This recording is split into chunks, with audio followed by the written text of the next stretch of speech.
চরম উত্তেজনায় আফগানিস্তানকে কাঁদিয়ে ম্যাচ জিতল টাইগাররা। দর্শক দেখুন যে সহজ সমীকরণে সুপার ফোরে খেলবে বাংলাদেশ। ম্যাচটা ছিল বাংলাদেশের বাঁচা মরার ম্যাচ, অর্থাৎ হারলেই টুর্নামেন্ট থেকে ছিটকে যাবে এমন কঠিন সমীকরণ নিয়েই শুরুতে টসে জিতে ব্যাটিংয়ের সিদ্ধান্ত নেয় টাইগাররা। আর এই দিন শুরুটাও হয় স্বপ্নের মতোই। উদ্বোধনী জুটিতে সাইফ হাসান ও তানজিদ হাসান তামিমের ব্যাট থেকে আসে ৬৩ রান। পাওয়ার প্লে ৬ ওভারেই ৫৯ রান সংগ্রহ করে ফেলে বাংলাদেশ।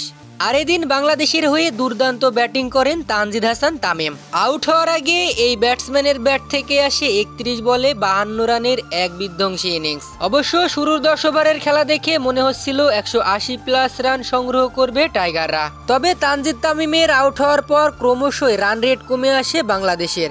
আর শেষ পর্যন্ত নির্ধারিত ২০ ওভার শেষে বাংলাদেশের সংগ্রহ দাঁড়ায় ১৫৫ রানে। জবাবে রান তাড়া করতে নেমে ইনিংসের প্রথম বলেই হোঁচট খায় আফগানিস্তান। নাসুম আহমেদের প্রথম বলেই আউট আফগান ওপেনার সাদিকুল্লাহ অ্যাটেল। এরপর দলীয় ১৮ রানের মাথায় আবারও নাসুম আহমেদের স্পিন ভেলকি। এবার নাসুম আহমেদের শিকার ইব্রাহিম জাদরান।